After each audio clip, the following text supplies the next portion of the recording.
Hey guys, welcome to the Meta Meltdown. This is episode 9, Thursday, July 21st, 2016. Today is the first time we're going to do our show on Thursdays from now on, seeing as we're going to use the Meta Meltdown, the Data Reaper report. And so Thursdays are our new show, so thank you everyone who's actually going to be coming out on Thursdays to watch us. If this is your first time, Meta Meltdown is a weekly 20-minute podcast about the current meta in Hearthstone. Each week we'll focus on a specific deck, and this week we're focusing on Aggro Shaman, and we'll provide insight on how to pilot the deck in order to succeed on the ladder. My name is Dominic, Silverddragn, Nguyen, and of course I have with me my co-host, Nate, aka Natediggity. How's it going, buddy? It's going well, dude. How you doing this week? Doing really well. Thanks for asking, man. I've gotten out a lot, thanks to Pokemon Go, and I've stayed indoors when it's too hot to play some Hearthstone. So yeah, doing really well. Sweet. Sounds good. Let's talk about our personal Hearthstone news, go into some general Hearthstone news. Then we'll talk about the Tempostorm meta report as well as the Vicious Syndicate Data Reaper report. And then we'll talk about our deck of the week, which is Aggro Shaman, like I just said. So, Nate, you want to go through some of your news real quick? Yeah, not a whole lot new. For me personally, I just played a lot of Aggro Shaman. Cool. Sounds good. How about yourself? For me, yeah, I played Aggro Shaman, and then I was actually at the iBuyPower stream slash viewing party this last week, and I ran the tournament there, but then we didn't have enough. We had 15 players, and I was either going to give half the players buys because that's how tournaments work, or I could play myself. So I just had someone else run the tournament, and actually placed second. So and just so everyone knows, none of the deck lists were submitted beforehand, and so there was no inherent advantage for me. Cheater. Playing in the tournament. So yeah, they were really good too. So I'm glad I got to meet some people. And yeah, I got second in that tournament. And yeah, that was pretty much my week. Do you want to go into some ladder news? I hear we have an announcement, Nate. Yeah, before we do, though, do you want to tell them about our pack? Oh, yes, of course. So, I totally forgot. I was going to mention it at the end. But actually, I received this really neat thing from my friend. It actually comes with a card pack at the end of it. I don't think you guys can read that, but I'll put the card pack up at the end. But, oh, no, I just dropped it. But it comes with a coin. It fell out. But it comes with a coin that you can flip in case you're playing any other child's card game that actually requires a coin because Hearthstone is online. But yeah, so we'll give away the card pack at the end of the show. I'll give that one to you guys. So if you guys are watching on Twitch, you guys will have an early access chance to win that card pack. And if I'm only going to put it up for a little bit though, so more likely if you guys are watching on YouTube, go ahead and test that code, see if that is, and then tweet us if you get the code. So that's just something in case you guys are actually watching, and watch till the end. Let's go into that announcement now, Nate. Cool. Yeah, so it's more of an announcement of an announcement in good old Blizzard fashion. They seem to like that a lot, yeah. They love the pre-hype. Mm-hmm. So they announced that on Thursday, July 28th at 11 p.m. Pacific, and yes, it is p.m., not a.m., they will give us an announcement. So we don't really know what it is, but a lot of people are speculating that it's going to be a expansion or adventure, if you will. Mm-hmm. So we've kind of had a little bit of content drought since Standard came out, so it's probably more than likely that will be happening. And a lot of people are thinking it's going to be Karazhan, which would be pretty exciting. So for those of you who aren't WoW nerds, Karazhan is it's an older dungeon that was in World of Warcraft. And it's sort of based upon, like, how do I want to say this, like, mystic dungeon where you have to do, like there's, like, a game of chess, and there's, like, a lot of weird stuff in there. So it's going to be kind of different theme I think. I know I just butchered all of that, and you are now even more confused than ever, but it'll be cool. It'll be pretty interesting. I think my friend was over at the UCI Hearthstone event this past weekend as well, and Robert Awing, who is he moved on. He has a new position, but his old position was, I believe it was like community manager or something like that. He brought a like Hearthstone box and brought it up on stage, and every time they raffled off something for Hearthstone, they took it out of that box.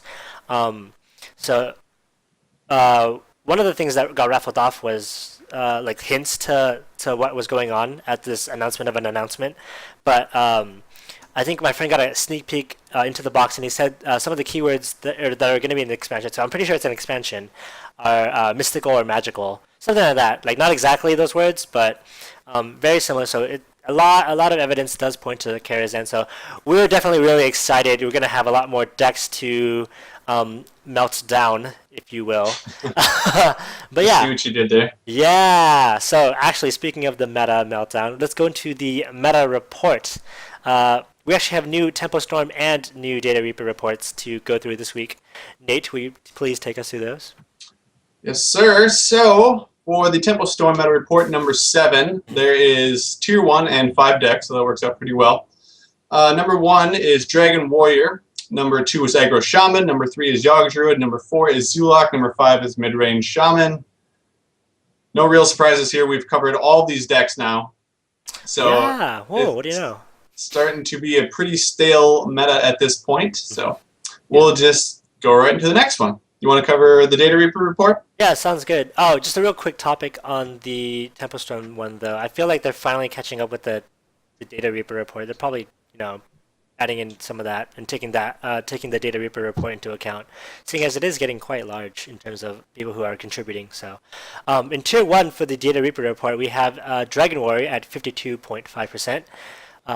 We have the Midrange Hunter at 52.43%. So those are the two decks that you should be playing currently if you're really, really tryharding. And then in Tier 2, we have Tempo Warrior at 51%, Cthulhu Warrior at 51%, Aggro Shaman at 51%, and Secret Paladin, which is weird, right? Secret Paladin at 51% as well. Secret Paladin! Yeah. Has the 6th highest win rate on all of the ladder right now. So, I don't know. Yeah. I'm scared. I think I did some research into this, and you'll notice that Dragon Warrior, Temple Warrior, Cthulhu Warrior, Control Warrior, these are all really, really popular decks right now. I think when we were playing on the ladder, I wouldn't even, it wouldn't be too far-fetched to say that 90% of the decks on the ladder are warriors right now. So, Secret Paladin, it's a little far, but yeah, I mean, sometimes it feels that way running into so many warriors. But Secret Paladin is supposed to be a really, really good matchup, so we're actually going to be possibly covering that deck next week. Hopefully it does us some justice. It's happening. Get it? Justice. And just to confirm, so you were close with the 90%. It's actually roughly 32%. So oh, okay, yeah, super close. Not too far off. Yeah, not in. Might as well be 90. Yep. That's how it feels, actually. All warrior decks? 30%-ish? 32.93% of all the games played on... Oh, that's just the Legend ladder. Oh, okay. I was like, I'm pretty sure there's more. 30 seems pretty low. All right, let's do all ranks here. So all ranks, it is 25%. Okay, never mind. I'm a total liar. But it feels that way. Like I don't know about you, but I've been running into warrior and warrior and warrior. So yeah, it's not a fun time. Let's talk about the deck. Shaman has been used as a class 16.55% of all games on the ladder. Aggro Shaman was used 7.48% of all games on the ladder. And as we discussed earlier, it has a 51.86% win percentage. And actually, this deck to our left over here has actually been around for a long time. Aggro Shaman's really popular. Nate has a lot of experience with it, so do you want to run through the deck list, Nate? Sure. So this is Xixo's deck list. He's a very famous German player, known to be really good on the ladder, and he's also professional, obviously. So this iteration, I believe it's been around a couple months, hasn't even been touched as far as what people are still playing. I play this exact list. Super refined, yeah. Yeah, exactly.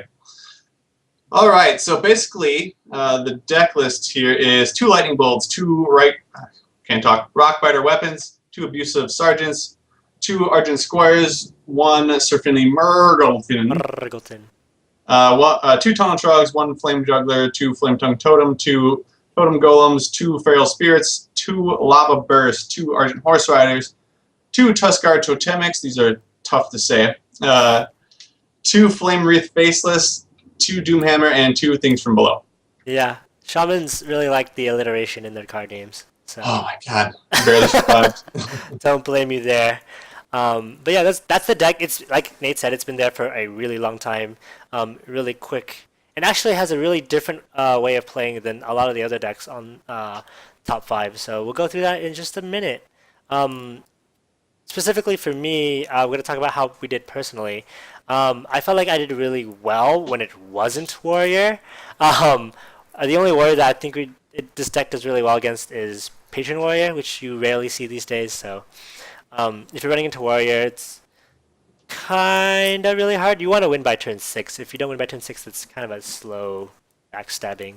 But yeah, Nate, how did you do? I personally did pretty well with it. Like I said, I played a lot of games with it, but with the patch that came out, I think it was a week and a half ago now or somewhere in there, it messed with Trackabot, so a lot of my games didn't track, or none of them actually did, for like 5 days.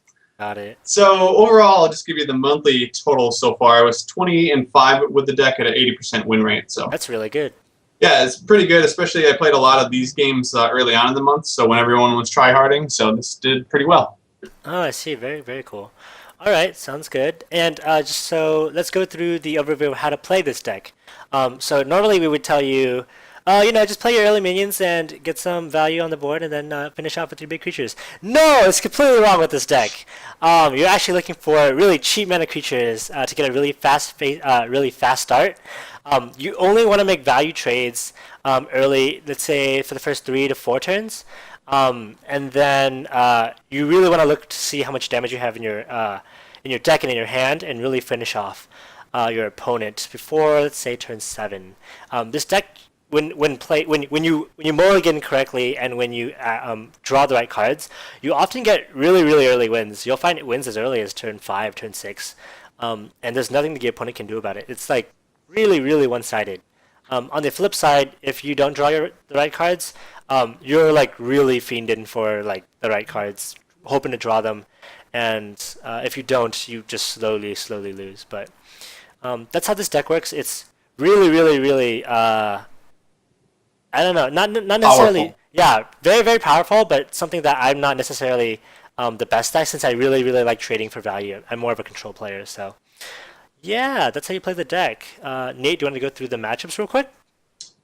Yep. So we have the good, the bad, and the ugly as usual. So the good, meaning matchups that you win over 55% of the time, we have Dragon Warrior and Temple Warrior, which are 2 pretty good decks. Bad, 35 through 45% win rate. We have Beast Druid, Hybrid Hunter, Mid-Range Hunter, Temple Mage, Miracle Rogue. I don't know what the hell that's all about. That seems total opposite. I think that's wrong, actually, but yeah. That's not according to the I double-checked this, like the 1,000 games played that were submitted to the Data Reaper report. Let me just double-check it here. That's odd, yeah. Yeah, it's a 35% win rate. Oh, wow. Yeah, craziness. And then for ugly, so matchups below 35% win rates, so pretty bad ones. Yogg Hunter, which you don't see a whole ton. Yeah, you don't see too much of that. And then Freeze Mage, which you don't see most people are scared to play. Yeah, as you were saying, just due to all the Warrior, the 90%, or so it seems 90%. So it seems, yes. So this deck's actually pretty good for the meta currently. I think if decks start to counter Dragon Warrior enough, and Dragon Warrior starts falling out of favor, this deck will be number 1, for sure, because it's so strong. It's really good against aggro, and it still competes against a lot of control decks. So it's a really good deck to play, especially on ladder. Yeah, Tempostorm, I think, except for like this week, has always had Aggro Shaman on the top of the list. It's just so powerful and so quick. It can just, as long as you get the right cards, you can just beat anything. It's insane. Yeah, it feels really unfun to play against if you're losing. But yeah, so let's talk about cards that stand out real quick. The 2 biggest cards, in my opinion, are Sir Finley, which is super necessary. He'll net you the correct hero power to win a lot of the time, whether you need to draw cards with the Warlocks or whether you need to hit face with the Hunters, and some variation in between. So hopefully you get one of those 2. And then Think from Below is super broken. You play so many like totems in this deck that you oftentimes play Think from Below for like 0 or 1, and it's really really powerful of a swing. So those are the Yeah, two and cards. Go ahead. I don't want to interrupt you here, but so Surf Finley and Think from Below, they kind of have a weird synergy. A lot of people like hated on Xixo right away when he put in both these cards in the same deck because Surf Finley obviously gets rid of your totems, and then if you're not toteming, then your Think from Below isn't going to get as much value. Right. But you have 6 different totems that you can get in the deck still. You have your 2 totem golems, you have your 2 flame tongue totems, and then you have your Tuskar totemics putting out a totem for you every time. So Yeah. your Think from Below can still be 0 cost mana as long as you're getting those cards out there. So it's still really good with, even though that's seemingly awkward combination. Definitely, and actually, the second, that's the third card we want to talk about, Tuskar Totemic. That's a super powerful card. It's so swingy. Whether you get another Flame Tongue Totem, which can really turn the tide of the board, or another Totem Golem, it's so much value. 90% of the time it's totem golem. Yeah, 90% of the time it works 100% Fact. of the time. That's what it is. Exactly. And actually, we have some honorable mention cards as well. So, Nate, do you want to take us through that as well? Sure. So I'm just going to say right away that I would suggest that you don't change any of these cards if you're playing on ladder. But if you do, these are the cards that I would say you should possibly tech in. So Ancestral Knowledge, if you're finding you're not drawing enough. It also works well with your Totem Golems. Stormcrack, it's a lot of people probably don't even know what the card does because you don't really see it. It's 2 mana, it deals 4 damage, and it overloads your mana 1. And you can only deal it to a creature, so it's really good against other Totem Golems. So if you're seeing a lot of other Aggro Shamans, you're definitely going to want to tech in this card. I see, I see. And then some other cards that used to be in the Aggro Shaman list but sort of have been purged. Eternal Sentinel, which is the 3/2 for 2 mana that unlocks all your mana crystals. And then Lightning Storm, this is usually more of a tech for a tournament, but just against other aggro matchups, if you're seeing a lot of Zoo, which you should be typically beating, by the way, I forget the exact percentage, but I think it's Zoo does have the advantage just because of the taunt creatures. But that's definitely a good card that you can tech in if you're frustrated by other aggro decks. Sounds good, yep.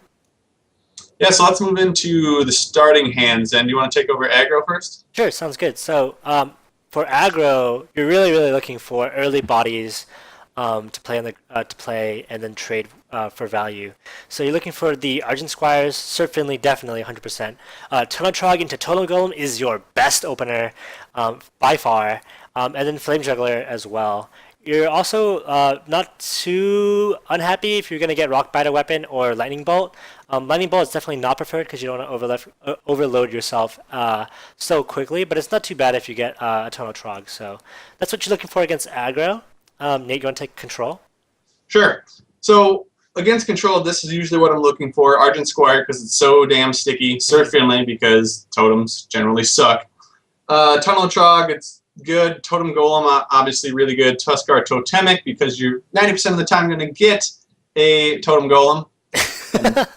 No, we're not serious about this. I think the chance is like 1 in 8, so don't yell at us when you don't get it every time. But it's really broken, yeah. And then Flame Wreath Baseless is pretty good, especially if you get the coin and then you can play it on turn 3. If they can't clear it, then you're just punching face all day for 7, which is an amazing feeling. One thing I did want to say, though, if you're playing against a lot of Warrior and they have their Fiery Wind Axe, or you anticipate they're going to have their Fiery Wind Axe out, and you get coin, you coin out, and then you play your Totem Golem right away, even if you have a 1-drop, and then it's a 3/4, and they can't clear it on 2 mana, so it sticks on the board, and then they play whatever they're going to do, and then next turn, then you can play your 1-drop like Argent Squire or whatever, and then next turn you're going to have your 3 mana, so you can play your Tuskar Totemic, so Totem Golem is super good coined out. Don't worry about playing Tunnel Trog on turn 1 and then Totem Golem on turn 2. You can do it the opposite, and it's probably going to be a lot more beneficial for you most of the time, especially against Warrior. All right, yeah. Really, really good tech. I really appreciate that tip. I wish I had that when I was playing. versus You're welcome. Warriors. But it's all good. That's what we do here at Meta Meltdown. That's about going to wrap it up for us this week. Thank you for everyone watching and downloading our podcast. Shout out to our moderator Ritual Plays on Twitch. You can find this deck list and any of our previous shows, any of the top 5, like we've mentioned before, at metameltdown.com. Next week, we're talking about Secret Paladin. We'll nightmares. see how well that goes. If the meta is all Warriors, like I've mentioned, we're going to do really well. And if not, then we're going to tell you not to play the deck. But we've done it for you. So either way, tune in next Thursday at 7 p.m. Twitch.tv/MetaMeltdown. See what I did there? You can go and find us on at Twitter at the Meta Meltdown. And our YouTube is at Meta Meltdown. And our email, if you have any comments, questions, or concerns, metameltdownpodcast@gmail.com. Thank you everyone for listening. I'm going to put up that code soon. And Nate, anything else? Yeah, I just want to say I hope Secret Paladin works because I just spent 800 dust recrafting my Mysterious Challenger, so they better work, goddammit. That's all I gotta say. Sounds good. Here comes the code for your free Hearthstone pack. It's up in the top left. I'm going to give you Super high? a couple more seconds until I take it down. And if you don't catch it real quick, it'll be up on YouTube. So hopefully one of you guys get it. See you guys next week. Good luck.